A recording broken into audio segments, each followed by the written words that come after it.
on est en train de clore la première étape avant la deuxième grande étape qui sera l'étape continentale, avant la célébration du synode au mois d'octobre 2023 à Rome. Et donc, cette première étape, on a terminé toutes les consultations dans les églises particulières, donc dans les diocèses, dans les paroisses, dans les communautés, dans les petits groupes de chrétiens, dans les mouvements, dans les communautés religieuses. Et donc, chaque diocèse a pris le temps d'une synthèse, donc de peser ce que l'Esprit Saint nous dit aujourd'hui pour chaque diocèse, pour l'Église particulière. Et donc, nous avons récolté l'ensemble de ces synthèses au niveau national et nous sommes en train de préparer le temps de discernement qui va être vécu par les évêques et leurs invités les 14 et 15 juin prochains à Lyon. Et puis, nous allons apporter notre contribution avec cette synthèse nationale au secrétariat général du synode des évêques. Et la deuxième étape, c'est une étape continentale. Donc, dans chaque continent, il va y avoir des assemblées pour travailler ce premier document de travail et pour pouvoir proposer une nouvelle mouture, un nouveau projet, un nouveau document avec des rêves, avec des intuitions, avec des projets de mise en œuvre. Et ce sont ces documents de travail, donc à l'échelle de chaque continent, qui vont être présentés à nouveau au secrétariat général du synode des évêques et qui vont rédiger un deuxième grand document pour l'Église universelle qui va être la base de l'Assemblée des évêques, du synode des évêques en octobre 2023.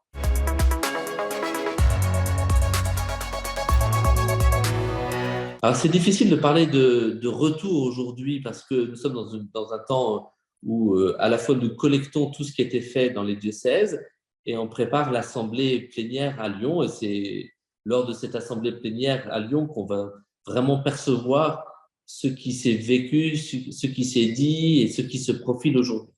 Mais une des choses qui est vraiment marquante, c'est la grande joie des chrétiens à avoir pris part à cette démarche synodale. Ce qui fait qu'il y a une multitude de personnes qui se sont retrouvées. C'est toujours difficile de chiffrer, mais il y a peut-être 150 000 personnes en France, 160 000 personnes en France qui se sont retrouvées pour prendre à bras-le-corps cette question. Et avec enthousiasme.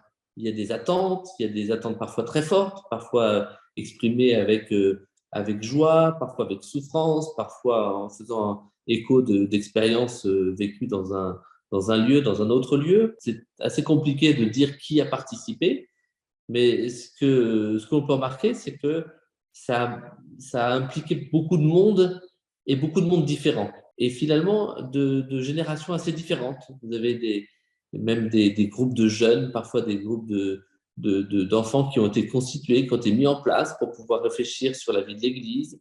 Vous avez beaucoup aussi de groupes attentifs à la précarité. Et donc, il y a eu un certain nombre de propositions pour les gens plus en précarité.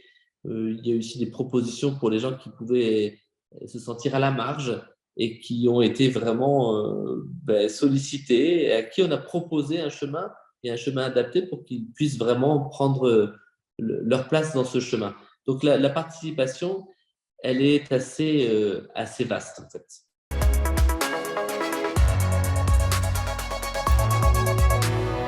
Le temps qui était vécu n'est pas la fin de la démarche synodale. Donc, le temps choisi par le secrétariat général du synode des évêques était assez court, finalement quelques mois. Et en quelques mois, ce n'est pas forcément facile de motiver beaucoup de gens. Et finalement, il y a quand même étonnamment beaucoup de personnes qui se sont mises en route. Donc, sans doute que tout le monde n'y a pas participé. Certainement, certains ne se sont pas sentis impliqués, se sont pas sentis concernés ou se sont dit, après tout, ça ne changera rien. Et donc, à ces personnes-là, on peut juste souhaiter qu'ils se rendent compte que si, ça peut bouger, et ça bouge, et que ça se mettra en place de manière encore plus juste si chacun peut y prendre sa place. Puisque chaque diocèse a proposé une synthèse diocésaine, et ces synthèses diocésaines, elles sont publiées sur les sites des diocèses, elles sont publiées aussi sur le site de la Conférence des évêques de France.